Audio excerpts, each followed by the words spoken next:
The morning sun was just beginning to peek over the Rocky Mountains as Staff Surgeon James Mitchell parked his old Ford pickup truck at the Silver Creek Trail parking lot. It was a.m. On this quiet Saturday morning in early October, the crisp mountain air felt refreshing against his face. At 32, Mitchell's face carried the weathered experience of one who had seen more than most people see in a lifetime. It was 3 months since his return from his third tour in Afghanistan. The transition back to civilian life hadn't been easy, but Mitchell had found peace in these weekly mountain hikes. Every Saturday, without fail, he would drive the 40 minutes from his small apartment in town to this particular trail. There was something about the solitude and the challenge of the mountain that helped quiet the memories that sometimes kept him awake at night. As he stepped out of his truck, Mitchell went through his usual routine. He checked his hiking backpack one more time, a bottle of water, some trail mix, a basic first aid kit, and a small flashlight. Years of military training had taught him to always be prepared, even for a simple morning hike. He was wearing his favorite faded blue jeans, a comfortable gray t-shirt, and well-worn hiking boots that had carried him through countless miles of these mountain paths. Mitchell's tall, lean frame moved with the natural grace of someone completely comfortable in their own skin. His short, cropped dark hair and clean-shaven face still spoke volumes of his military upbringing, even in civilian clothes. Service, that was the Army Ranger's tattoo, partially visible on his right forearm, and a small scar above his left eyebrow, a reminder of a close call during his second tour. The parking lot was empty except for 2 other cars, just the way Mitchell liked it. He took a deep breath, filling his lungs with the pine-scented air. A family of deer watched him cautiously from the tree line before disappearing into the forest. Somewhere in the distance, a woodpecker echoed. The leaves rustled lightly in the morning breeze as he started up the trail. Mitchell fell into an easy rhythm, his boots crunching softly on the graveled path, his breathing remaining steady despite the increasing elevation. The first mile of the trail wound through a dense forest of pine and aspen trees, their leaves just starting to turn golden with the approaching fall. Mitchell noticed everything around him. It was a habit he couldn't shake from his military days. He spotted fresh bear tracks crossing the path, noted the changing wind direction, and marked the position of the sun. The trail grew steeper as it wrapped around the mountain's eastern face. Mitchell barely broke a sweat. His time in the Rangers had kept him in great shape, and long since leaving active duty had kept up a rigorous fitness regimen. Familiar faces on the trail would frequently see him running up these self-same slopes with a weighted pack, preparing for whatever eventualities civilian life might see fit to throw his way. About 2 miles in, Mitchell stopped at his favorite resting spot, a large boulder.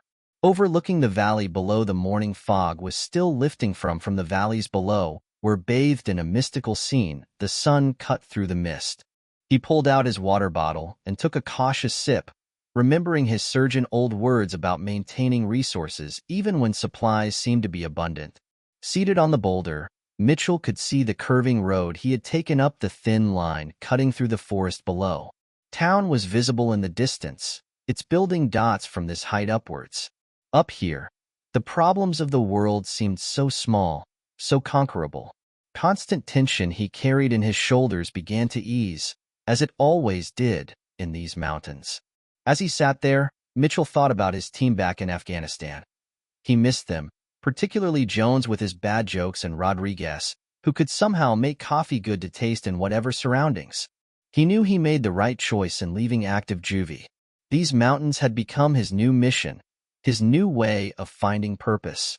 He checked his watch, another military habit he couldn't seem to break, and saw that it was time to continue his hike. He had planned to reach the summit before the day got too hot. Standing up, he adjusted his pack and looked up at the trail ahead. The path grew narrower and more challenging from this point, but that's exactly what he wanted. Little did he know that this peaceful morning was about to take an unexpected turn, one that would call upon every bit of his military training and experience. The morning peace was shattered by the distant roar of motorcycle engines. Mitchell posed on the trail, his military-trained ears picking up the sound even before it became clear to other hikers. He had covered about 3 miles of the mountain path, and the noise seemed to be coming from around the next bend. As the engines grew louder, Mitchell noticed 2 other sounds, aggressive male voices and what seemed to be a woman's frightened protest. His body tensed automatically, the way it had done countless times in combat zones, when trouble approached. The peaceful hiker in him wanted to avoid conflict, but the soldier in him couldn't ignore signs of distress. Moving quietly off the main trail, Mitchell placed himself behind a large pine tree. Years of combat training had taught him the value of assessing a situation before revealing himself. The voices were getting clearer now, and the motorcycles had stopped. "Listen here, Ultimer," a rough voice echoed off canyon walls. "Nobody uses this trail without paying the toll. That's how it works up here." Now, the voice carried arrogant confidence, that of a person used to intimidating others. Mitchell edged closer, keeping to the tree line. From his position, he could now until finally, at hours. The scene came into view. 5 men in leather vests had an older couple surrounded on the trail. The bikers' vests wore patches identifying them as the Mountain Devils, a local gang that Mitchell had read about in police bulletins posted at the ranger station. The older couple stood close together, the man trying to shield his wife with his body. He appeared to be in his 70s, in a red flannel shirt and hiking boots that showed years of trail use. His wife clutched his arm and continued to look frantically around for help. "We're just trying to enjoy our morning walk," the old man said, his voice steady despite his obvious fear. "We've been hiking this trail for 30 years. Please, just let us pass." The leader of the bikers, a muscular man with a skull tattoo on his neck, laughed mockingly. 30 years? Well, times change, Grandpa. Now you pay, or you turn around and go home." He stepped closer to the couple, using his size to intimidate them further. Mitchell watched as the other bikers spread out in a practice formation to position themselves behind the couple, cutting off their retreat. Another 2 flanked their leader, creating a wall of leather and threatening grins. These weren't random troublemakers. They had done this before. The elderly woman fumbled with her small backpack. "I have $40, she said, her hands trembling. "Please, just take it and let us go." 40, the skull-tattooed leader snorted. "Lady, the toll is $100 each." He emphasized the last word by poking his finger into the old man's chest, causing him to stumble slightly. Mitchell's jaw tightened as he continued his observation. The bikers were armed not with guns, but he could see chains hanging from belt loops, and at least 2 of them had knives, poorly concealed in their boots. Their motorcycles were parked haphazard across the trail, blocking any easy escape route. A memory flashed through Mitchell's mind. A village in Afghanistan where local thugs had terrorized farmers for protection money. He had seen this type of intimidation before, and he knew it only got worse when left unchecked. The old man reached for his wallet, his dignity crumbling as he prepared to hand over their hiking money. His wife had started crying softly, a sound mixing with the morning breeze and distant bird calls that now seemed mockingly peaceful. Mitchell had seen enough as a ranger. He had sworn to protect others from those who would harm them. That duty didn't end when he left the service. He double-checked the position of each biker, noting their stance, their weapons, their likely reaction times. His combat training kicked in, automatically mapping out scenarios and responses. Stepping out, it would be a 5-against-1 situation from behind the tree. Intelligent thing to do would be to call in the rangers and wait for backup, but he knew that the elderly couple couldn't wait that long, and he had handled worse odds in combat. Taking a deep breath, Mitchell readied himself to show his presence. The peaceful morning hike plan was about to turn into something very different. But looking at the frightened elderly couple and the sneering bikers, he knew only one choice could be made. Mitchell stood quietly behind a large pine tree, sizing up the scene before him with the calculated precision that had kept him alive through 3 combat tours. The elderly couple, the man probably in the 70s, wearing a red flannel shirt and khaki hiking pants, and his wife in a blue windbreaker, were clearly distressed. The woman's hands shook as she clung to her husband's arm, while the old man did his best to look brave, despite his obvious fear. The 5 bikers had arrayed themselves in a loose semicircle around the couple, like wolves circling their prey. Their leather vests were decorated with patches that Mitchell recognized from local police bulletins. The Mountain Devils, a gang known for causing trouble in nearby towns. The sight of the elderly couple's fear stirred something deep inside him, reminding him of why he joined the military in the first place, to protect those who couldn't protect themselves. From his position, Mitchell counted the threats: 2 bikers on the left, one tall and skinny with a bandana, another shorter with a pot belly. 2 on the right, both muscular, one with a shaved head, and the other sporting a long beard. Their leader, the one with the skull tattoo on his neck, stood in the center, poking his finger into the old man's chest while demanding money. "Listen, old timer," the leader sneered. His voice echoed off the canyon walls.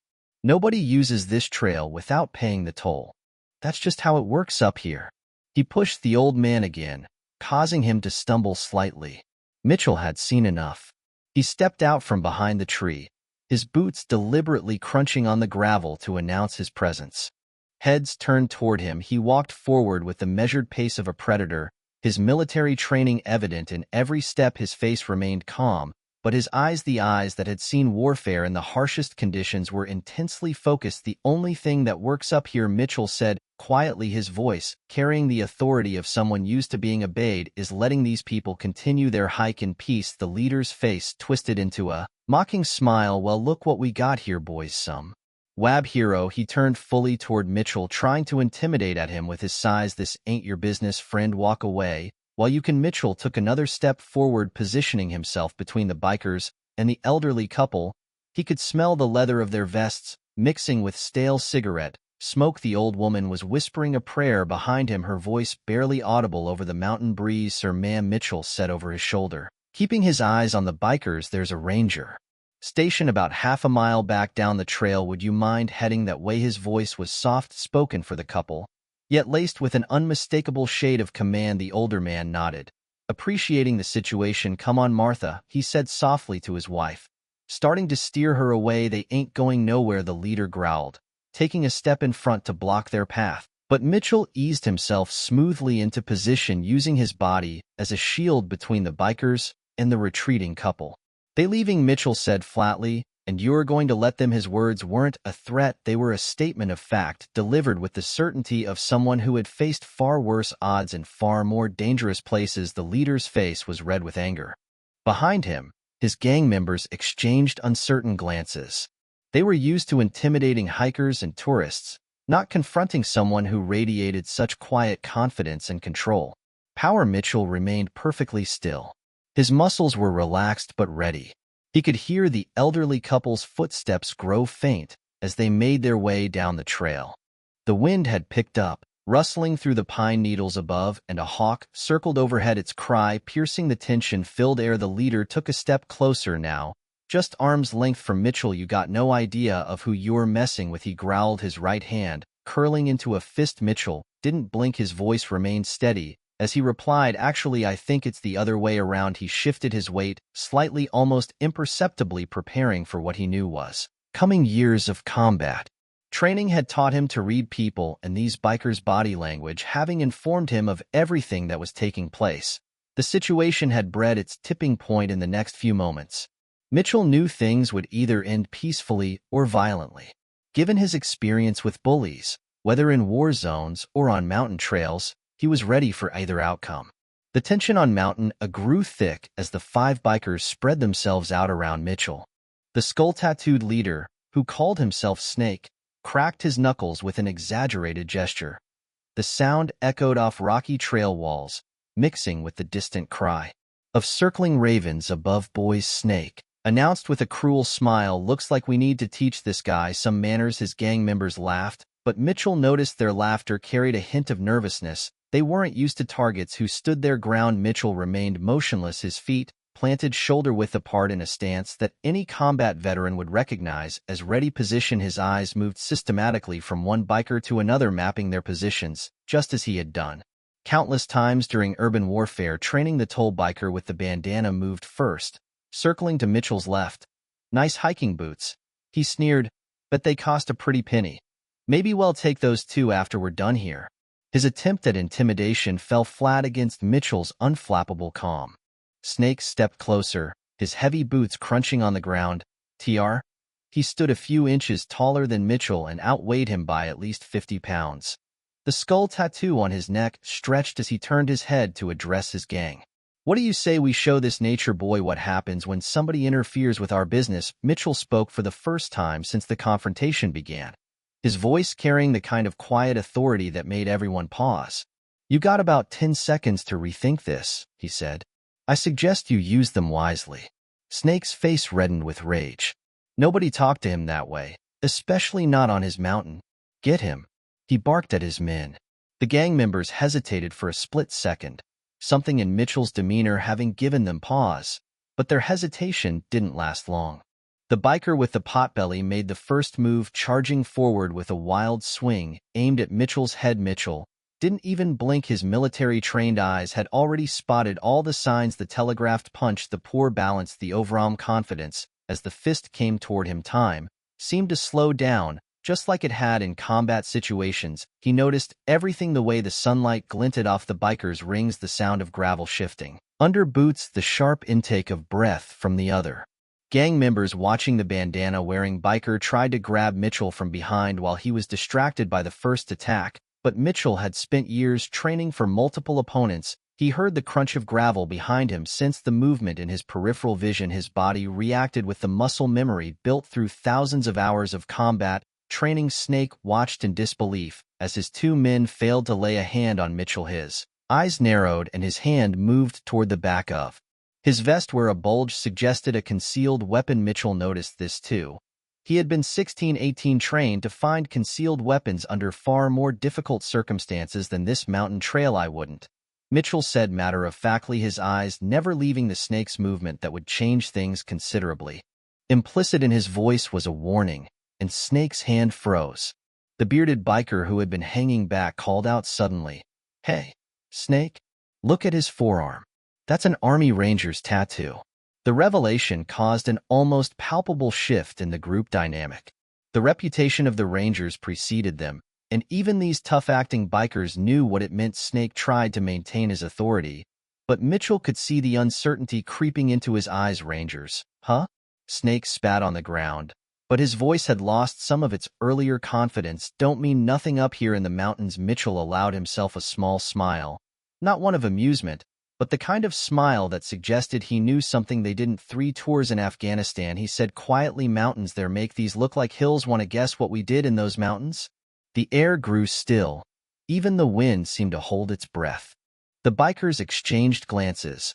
Their earlier bravado evaporated in an instant as they realized they had grossly miscalculated their target.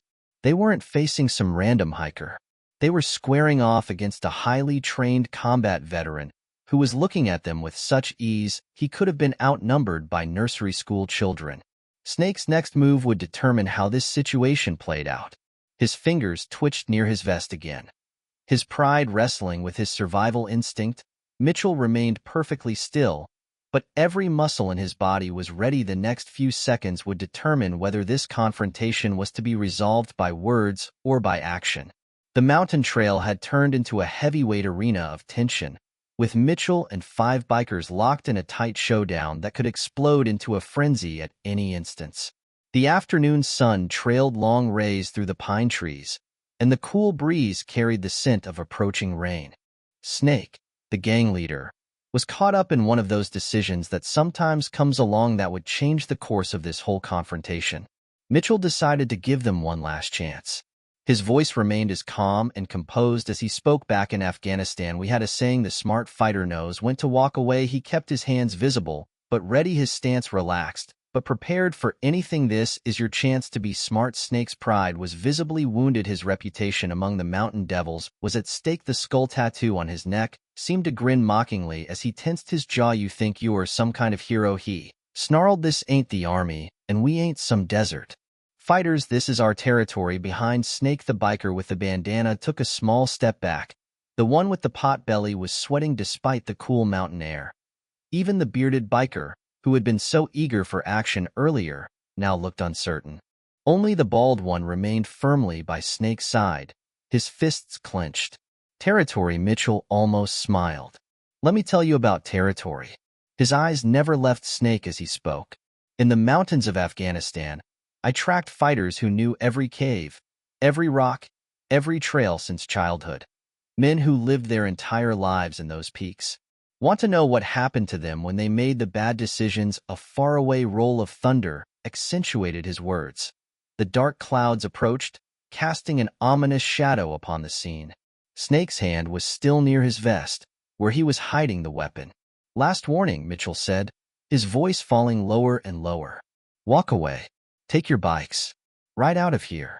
Find yourselves another hobby. Or so help me God." Hell regret it. Each word weighed the weight of combat experience of nights spent in firefights of missions, where survival depended on split-second decisions. The biker with the bandana spoke up, his voice shaky. Snake. Maybe we sh. Shut up. Snake snapped, his face reneging with rage. He turned back to Mitchell. You think I'm afraid of some washed-up soldier? You're on your own out here. No backup. No radio. No weapons. Mitchell remained perfectly still. You're wrong on all counts, he replied. First, Rangers don't wash up. Second, I'm never really alone. The elderly couple you've harassed is probably at the ranger station by now. And third, he paused, letting his eyes drift meaningfully to Snake's concealed weapon.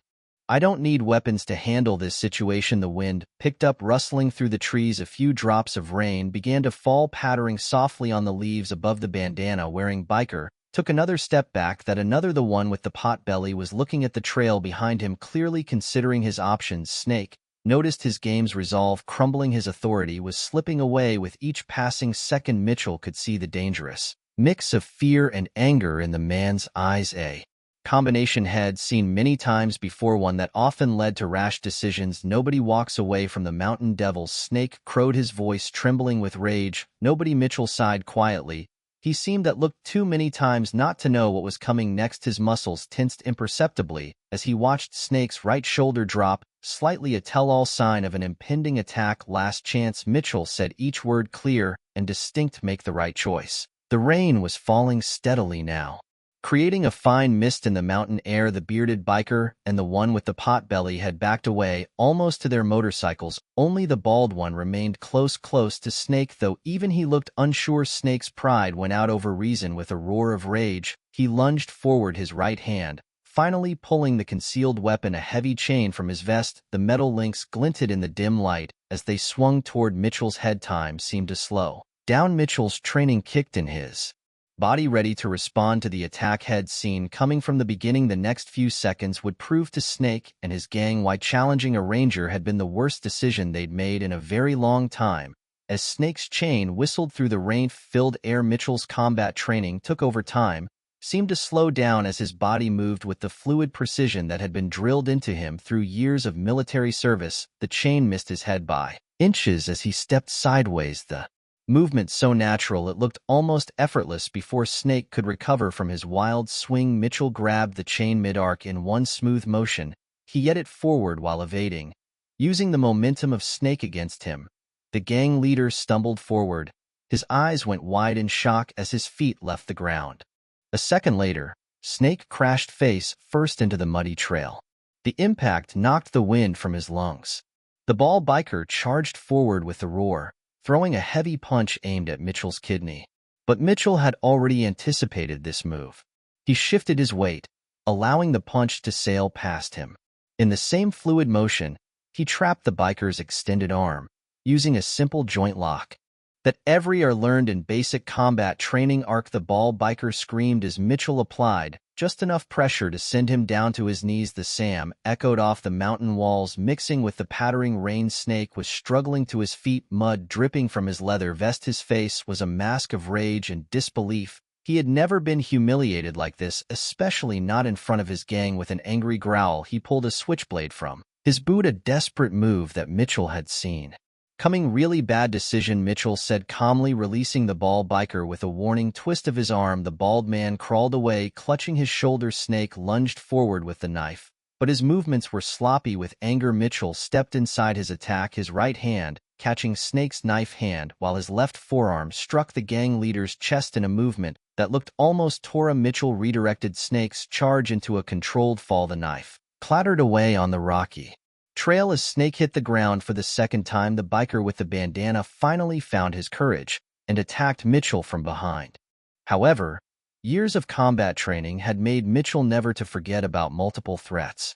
He heard the footsteps in the gravel, reacted without looking, and pivoted smoothly.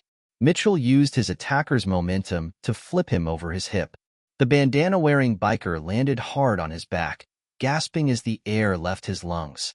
Thunder rolled across the mountains as Mitchell calmly stood in the center of the chaos that he had created. 3 bikers lay on the ground around him, while the other two, the bearded one and the one with the potbelly, stood frozen by their motorcycles, their faces pale with shock. Snake tried to push himself up again, but Mitchell placed a firm boot on his back, applying just enough pressure to keep him down. "Stay down," Mitchell advised quietly. "You've already made enough bad choices today." The rain was falling steadily now, washing away the dust and dirt of the brief but decisive confrontation. Mitchell's movements had been precise and controlled throughout. He hadn't thrown a single punch. Instead, he had used his attackers' own energy against them, just as his combat instructors had taught him years ago. "Your friend needs medical attention," Mitchell said, nodding toward the ball biker, who was still holding his shoulder. "Nothing's broken, but hell need ice on that joint." His voice was professional, almost clinical. This hadn't been personal for him, just another problem that needed solving. The bearded biker finally found his voice. We'll get him to a doctor," he stammered, helping his injured friend to his feet. Mitchell took his boot off the back of Snake, who slowly rolled over. Snake's face was a mixture of mud and humiliation, his earlier bravado completely gone. "The elderly couple you tried to rob," Mitchell said, looking down at him. "They hike here every week. If I ever hear about you or your friends bothering anyone on these trails again, our next meeting won't be this pleasant." Already starting up his motorcycle was the P.O. belly biker. The others were slowly getting to their feet and avoiding eye contact with Mitchell. Their tough guy image had been shattered in less than a minute by a man who hadn't even broken a sweat. Snake finally spoke, his voice hoarse. Who are you?" Mitchell looked at him for a long moment before responding, "Just a hiker who prefers peaceful trails." He stepped back, giving them space to retreat. "Remember what I said about these trails?" They'll be watching. The sound of motorcycle engines faded into the distance as the rain continued to fall on the mountain trail. Mitchell stood quietly watching until the last bike disappeared around the bend. Small puddles were forming on the path, reflecting the gray sky above. The entire confrontation had lasted less than 5 minutes, but its impact would be felt for much longer. Bending down, Mitchell picked up the abandoned chain and knife, planning to hand them over to the park rangers. As he secured the items in his backpack, he heard voices approaching from the lower trail. Looking up, he saw 2 uniformed park rangers making their way toward him, accompanied by the elderly couple from earlier. "That's him," the old woman Martha called out excitedly. "That's the young man who helped us." She was holding her husband's arm, her earlier fear replaced by relief and gratitude. Her husband, despite his age, was keeping up a brisk pace. As they approached, the lead ranger, whose name tag Raid Wilson, stepped forward with a mix of concern and curiosity on his face. "Sir, are you all right? The Henderson here told us about the bikers." He glanced around the muddy trail. Knowing the obvious signs of the recent altercation, Mitchell nodded calmly. "Everything's fine now. The situation had been resolved." He reached into his backpack and tenderly handed over the chain and knife to the ranger. "You might I want to add these to your evidence locker." The second ranger, a younger woman named Peterson, was already taking photos of the scene with her department-issue camera. "We've had trouble with the mountain devils before," she explained, photographing the tire tracks in the mud. "But they'd never been this bold. Usually they stick to vandalism and minor harassment." The elderly man, Mr. Henderson, stepped forward and extended his hand to Mitchell. "Young man, I don't know how to thank you properly," was G, firm despite his age, his eyes bright with emotion. "I'm Richard Henderson, and this is my wife Martha. We've been hiking these trails every week for 30 years. Mitchell shook his hand warmly. "James Mitchell, sir. No thanks necessary. I'm just glad you and your wife are safe." The rain had softened to a gentle drizzle, and through the clouds, a patch of blue sky was visible. Martha Henderson moved in closer, her eyes taking in Mitchell's composed demeanor. "Richard," she said to her husband, "doesn't he remind you of our Tommy?" Her voice had the hint of both pride and sadness, the same quiet strength. Richard nodded, his expression softening. "Our son," he explained to Mitchell, Marine Corps. He fell in FIA in 2004. Mitchell's face expressed understanding and respect. "It was an honor to serve alongside Marines, sir. They're some of the finest warriors I've ever known." Ranger Wilson finished examining the chain and knife, placing them in an evidence bag. "Mr. Mitchell, well, need a statement from you. Those bikers have been causing problems all across state parks in this area. This may provide us with a starting point of contact against them." As Mitchell started making his statement to the Rangers, Martha Henderson reached into her knapsack and retrieved a small container. "Here," she said, pressing it into Mitchell's hands. I always bring extra sandwiches whenever we go hiking. Turkey and Swiss. They were Tommy's favorite. The kind gesture reached deep into Mitchell, more than he expected, and he nodded graciously while receiving the container, instantly remembering similar acts of kind felicity on the part of local villagers on his tours. Overseas Ranger Peterson finished taking photos and approached the group. The Mountain Devils won't be back here anytime soon, she said confidently. Word travels fast amongst these types. Once they hear they were taken down by a single hiker, the reputation will be shot. Speaking of reputations, Richard Henderson added with a smile, wait until our hiking group hears about this. We meet every Thursday at the community center. You'd be more than welcome to join us. James Mitchell looked at the elderly couple, seeing in them the same spirited resilience he saw in communities across war zones, people who would not be intimidated, standing their ground in quiet dignity. I may just take you up on that offer, sir. The rain had now stopped completely, and the sun was breaking through the clouds. Ranger Wilson closed his notebook and extended a firm handshake to Mitchell. We got your contact info in case we need anything else, and thank you. It is good to know there are people out there still willing to stand up for others. Martha Henderson touched Mitchell's arm lightly. Will you be all right finishing your hike alone? We could wait for you at the ranger station. Mitchell smiled, a genuine warmth reaching his eyes. I appreciate the offer, ma'am, but it'll be fine. The mountain feels a lot friendlier now. 2 months had passed since the incident on Silver Creek Trail, and the autumn colors had given way to winter's first snow. The story of the soldier who stood up to the Mountain Devils had spread through the local hiking community like wildfire, though Mitchell himself remained humble about the whole affair. On this crisp December morning, Mitchell's old Ford pickup wasn't the only vehicle in the trail parking lot anymore. Ever since the incident, more hikers had returned to the trails, no longer afraid of harassment. The Mountain Devils hadn't been seen in any state park since that rainy day, their reputation shattered by their encounter with a single Army Ranger. Mitchell stepped out of his truck, adjusting the warm winter hat on his head as he checked his hiking gear.